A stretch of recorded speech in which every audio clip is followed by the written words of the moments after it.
All right, guys, Quinn and Eric from 74 Weld, and today we're going to lead off kind of a series of videos that we want to do talking about suspension geometry. And I guess our topic today that we're going to dive into is CASTER.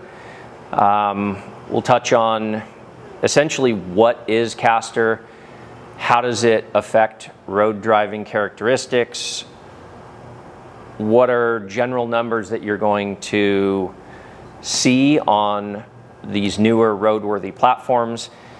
We'll touch on independent front suspension versus solid axle, and then we're going to specifically dive into what we recommend for CASTER, and it's going to be kind of a twist, I think, for a lot of people, because I think most people think of CASTER in terms of degrees. That's not actually what you care about.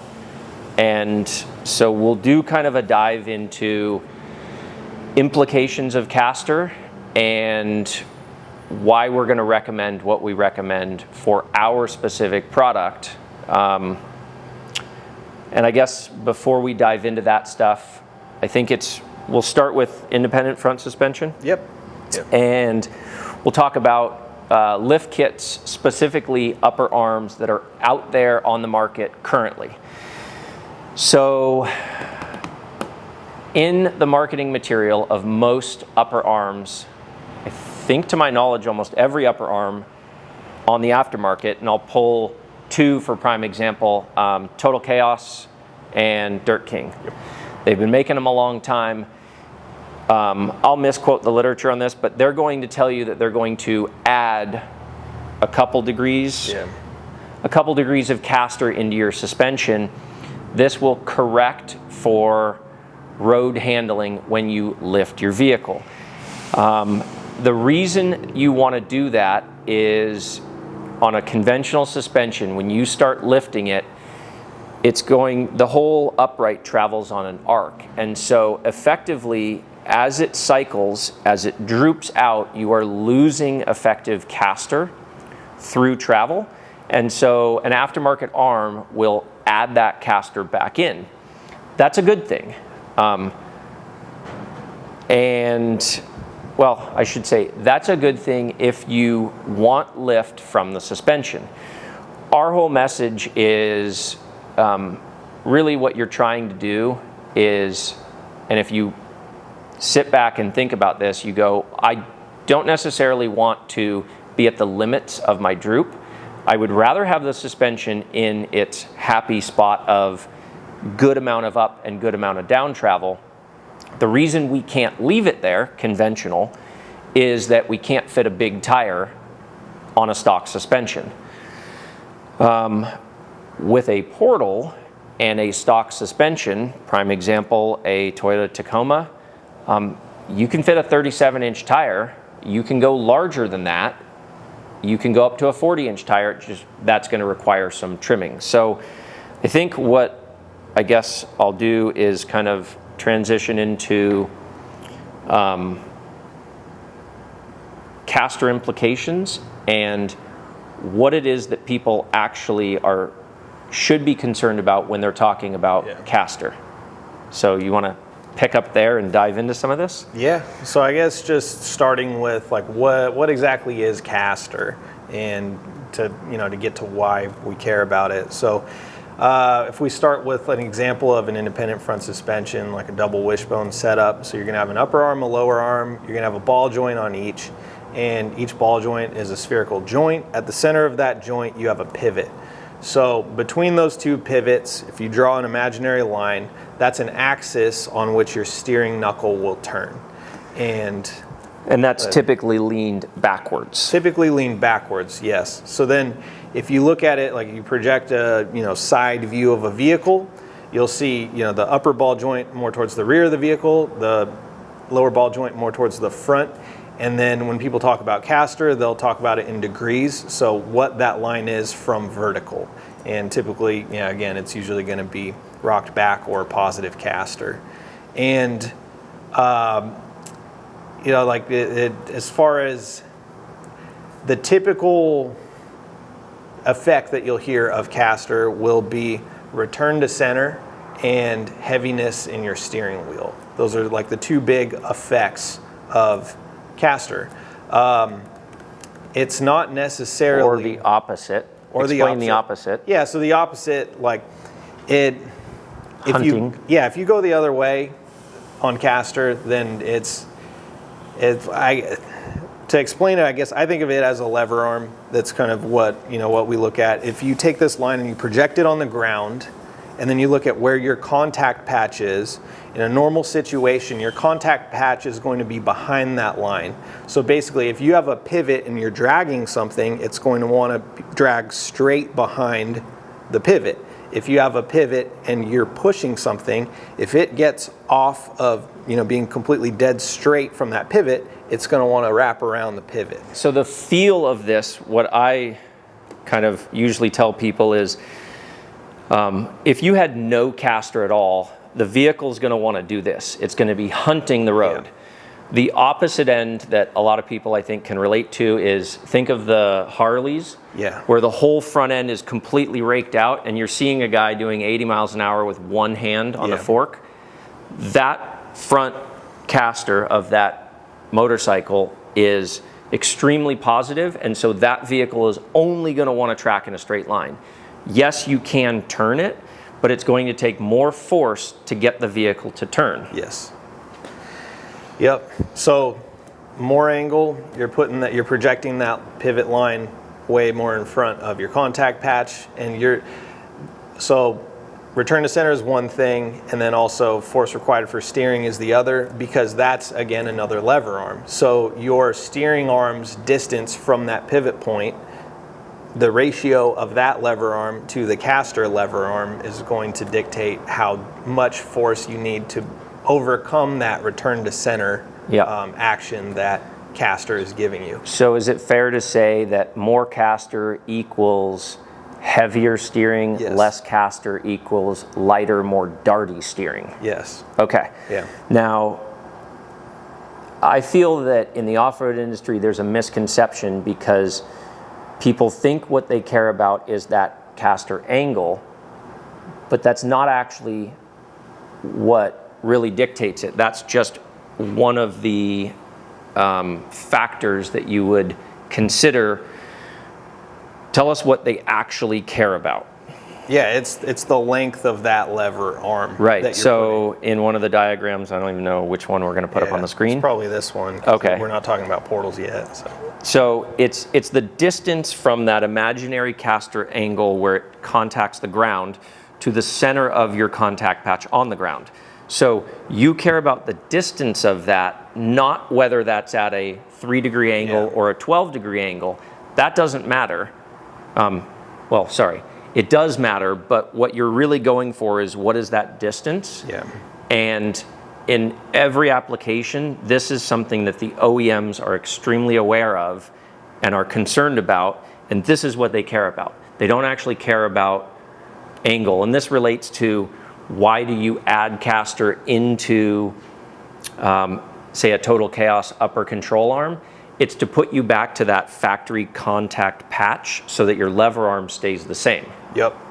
Yeah, and as far as the angle goes, that's just the easiest way to be able to quantify it. Yeah, because you can't really, unless you're going to draw everything in CAD software, you're not actually measuring that, because those are kind of imaginary points. Yeah.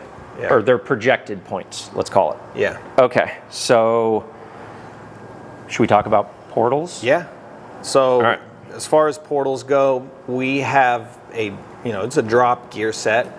So how does a portal affect caster and the results? So, if you keep your stock suspension, we're not changing that caster angle through the portal. We're making an upright or a knuckle that's going to bolt to that factory suspension. Mm-hmm. So it all really depends on how we set that gear setup relative to the knuckle or upright that we're machining. Right. So if your upper gear, lower gear, the first example would be, let's have that drop between these gears follow the caster line. And if you look at that, on a side projection, you can see that we're not changing the lever arm between your steering axis and your contact patch. The other option that we have is to have a knuckle in space and then do an upper gear to a lower gear straight down. And if you look at that, you can see we are increasing the lever arm, which then you go into, well, why would you want to maintain caster versus add a little bit of caster in? You know, it's solid axle, that's definitely a big thing. Like Jeeps, everyone getting an aftermarket axle wants a little more caster. You know, the factory axles might be 2-3 degrees of caster. You're going to see them at 5 to 7 on the aftermarket. And a lot of that is due to, you have big tires, you also have a lot of aftermarket components. It's easy to get things like death wobble. It's easy to get things where, you know, everything feels squirrely. There's also a balance between your pinion angle and your caster angle, which is set in a solid axle vehicle. Probably getting a little off topic with that. But I mean, not necessarily. Like in buggies that I've owned over the years, with full hydraulic steering, I've run 9 or 10 degrees of caster and didn't care, because at high speeds, I wanted the vehicle to track straight. That was my number one concern. And if you're adding hydraulic assist or something like that, that increases the amount of force you can place on that lever arm, the vehicle's gonna turn when you tell it to. Yeah. For independent suspension, not always an option. Yeah. So, So let's tackle independent and what our setup does. Yeah. And then relate that back to aftermarket arms versus factory geometry. Yeah. So on our independent setups, we do the straight down portal drop. Yep. One more thing to note too, when we're setting up caster on these knuckles and uprights, is it's a balance between what we're trying to achieve vehicle dynamics wise and what also packages well on that upright. So we have a bolt pattern that we have to create a gearbox clamshell. So we can't put a lower ball joint in line with a bolt, because then you can't assemble the unit. Yeah. So that's another thing. So we drop ours on an independent suspension. We'll use Toyota, for example. We drop it straight down. Yep. And so effectively, we are increasing the contact patch on the ground by effectively adding caster, even with your caster angle being the same. Yes. So when it comes down, so I guess we should touch on tire size and why we want to add a little bit of caster. Yeah. So it's all about stability. Right. So there's a fine line where too little caster and the vehicle feels very squirrely. Yeah. Grenadier. Yes. Yeah. Too much caster and the vehicle feels very heavy and doesn't want to be responsive when turning. Yeah. This is going to be the case if you're running an aftermarket A-arm like a Total Chaos with our portal. You're adding caster with the portal and you're adding caster with the arm. Now, do not take this as a critique of the Total Chaos arms. They were developed for a specific reason. We just have a different set of requirements that we're going after. This is one of the reasons that we recommend, hey man, just run factory arms. And we don't really see failures of factory upper arms. I mean, one of the examples I'll always fall back on is we had a vehicle fly off a trailer at 75 miles an hour, roll to the point where it was completely unrecognizable, and the factory upper ball joint and the factory arm was still attached to the vehicle. It didn't eject. Tires ripped off, vehicle was crushed, completely totaled. The front suspension was still intact in one piece. Those portals came off that vehicle, went on a new vehicle, and are still wheeling to this day. I know that there's a big push to immediately go out and buy aftermarket upper arms. I'm not saying don't do that, but I am saying that if you buy an aftermarket arm that adds caster, you potentially are going to put too much into the system if you're also putting a portal on. And so we want to explain why that is. Yeah. You will also likely struggle with aligning the vehicle back to factory specs. We've seen this several times with Toyota builds where they end up basically going back to factory arms and they go, oh, the vehicle aligned a lot better with factory arms than aftermarket. This is a conversation that we've had with dealers over the years. We're trying to get caught up and have this conversation with you guys so that you can make an informed decision when you're putting portals on and then looking at other stuff. Yeah. We are working on a full line of upper arms. We are not going to try to market them against everything else on the market because we're not going to add caster into that upper arm. In fact, we're going to give you adjustment on that upper to potentially even take a little bit of caster, half a degree or so, out of the arm compared to factory. Yep. But we'll touch that, I guess, on a different video at a different time. Solid axle stuff? Yeah, so solid axle stuff, we keep the portal drop in line with the caster angle. One of the reasons is it packages much better. So like we have a new knuckle design, we'll have a video out about that. And that one, we could not package that lower ball joint with a straight drop. Also on solid axle, you know, it's basically Jeep that we're doing. There are aftermarket options out there that already have additional caster built into the system, which again, like for solid axle, it's something that I think has come about because solid axle, just compared to IFS, is going to be a more squirrely suspension. And then everyone's putting big tires, might not be balanced so well. You might have a whole hodgepodge of components that make it even squirrelier. So you want a little bit more, you know, caster in there to correct that. And then, you know, again, pinion to caster, you know, whatever their relative alignment is.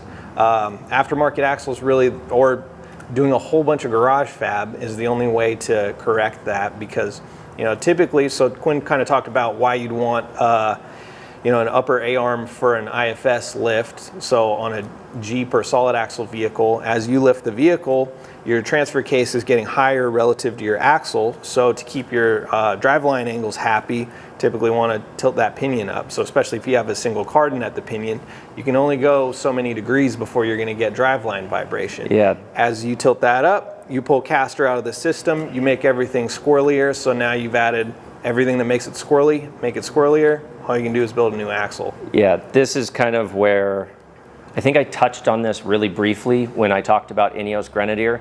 This is one of the major problems that we saw with the Grenadier front end is your pinion angle was slightly too low and your caster wasn't quite enough. And if you correct for one, you murder the other. And so they're in this kind of damned if you do, damned if you don't situation. Yep.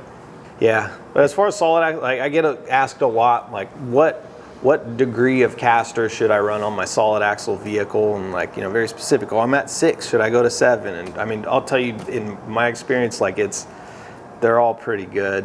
Yeah. That sounds dumb to say, but like I run 10.5 on my personal JK because that's just where it ended up and it works. So you just don't want to be too little on a Jeep. So I guess anything else that we need to cover for caster? I mean, the only other thing just to note is that as, you know, your steering axis is on, you know, an angle rocked back, the other thing that it affects is as you turn, you're going to be changing your camber too, but we'll get into that in a different video. Yeah, so we'll talk about, I guess, is it worth touching base on other topics that we're going to discuss? Yeah. This will probably be the first video that you guys see. We're going to talk about KPI, kingpin inclination angle, and its effects. We're going to go into scrub and details about that. Yep. What else? We're going to go into steering joints and steering setups. Yeah. Tire size, its implications on stuff as well. That matters. Yep.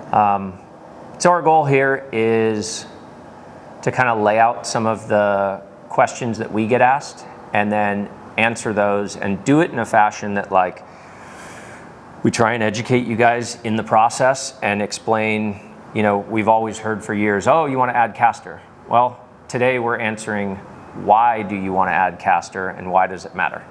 So if you guys have any questions on caster or other topics, we'll be doing more videos, and anything on this specifically, throw them in the comments and we'll get them answered. See you on the next one.